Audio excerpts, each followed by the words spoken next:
the body of Christian Atsu, a Ghanaian football star, former Chelsea and Newcastle United marksnam, has been found dead. He was reported missing following the devastating 7.8 and 7.5 earthquakes last Monday in Turkiye. To unpack this further, we're joined on the line now by journalist Batuhan Takis. Very good evening to you. Thank you so much. Welcome to Newzroom Africa. Really devastating news to learn of a young player who had a bright future ahead having passed away.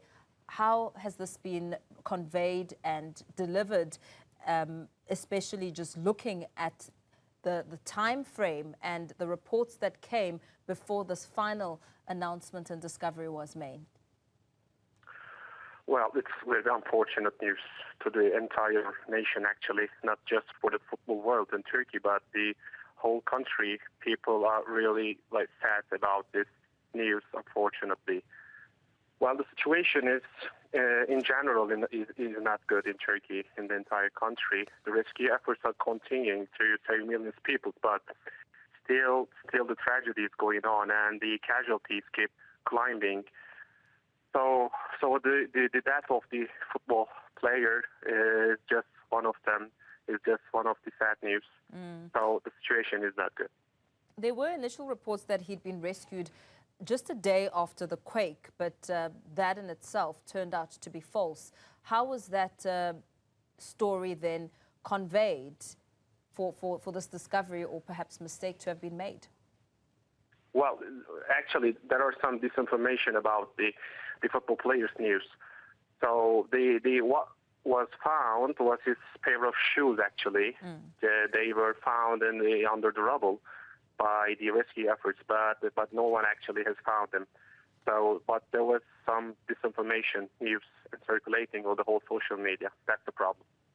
So where was he then found now after, the false alarm, so to speak? Well, can you ask again, please? I couldn't hear.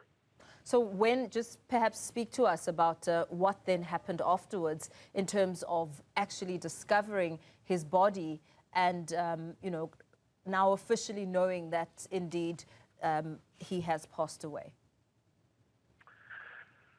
Well, actually, everyone was following his news on the social media, and there were some rumors that they found him, and there were some other news sources that they didn't find him yet. But actually, his pair of shoes was found in the operation. But after that, we learned that the officials confirmed that his death. After that, people started changing their news.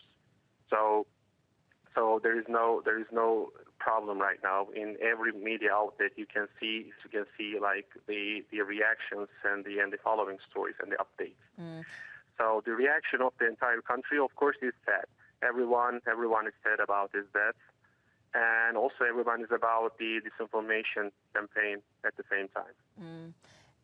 And the Ghanaian Foreign Ministry has also, there's been reports that his elder brother and twin sister were at the site when his body was recovered, and that the arrangement for his body to be transported to Ghana is underway. What do you know about that?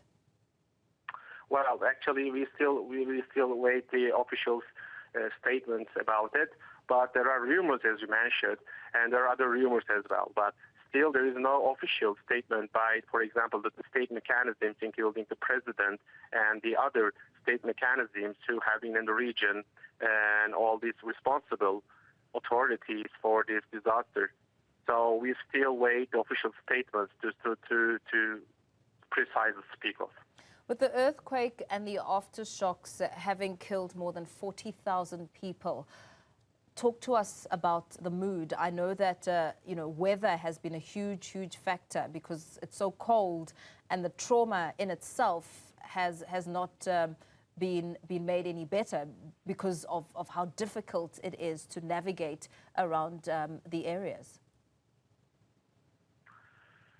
Well, indeed, there are thousands of people now in the region trying to save people still, but it is a tough mission for all of them.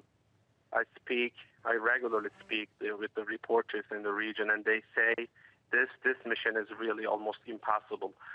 So there are thousands of collapsed buildings, and thousands of people already have been killed, and the situation is catastrophic. But yes, there's a trauma among the whole nation, actually, from like in every citizen, in every city, you can see the faces of the people about the trauma. You can see the trauma in their faces. So it will be not easy to overcome all these tragedies in a very short period of time, but it will take time. But actually, currently the whole nation is united in face of this trauma, but we still need time. We still need time for it.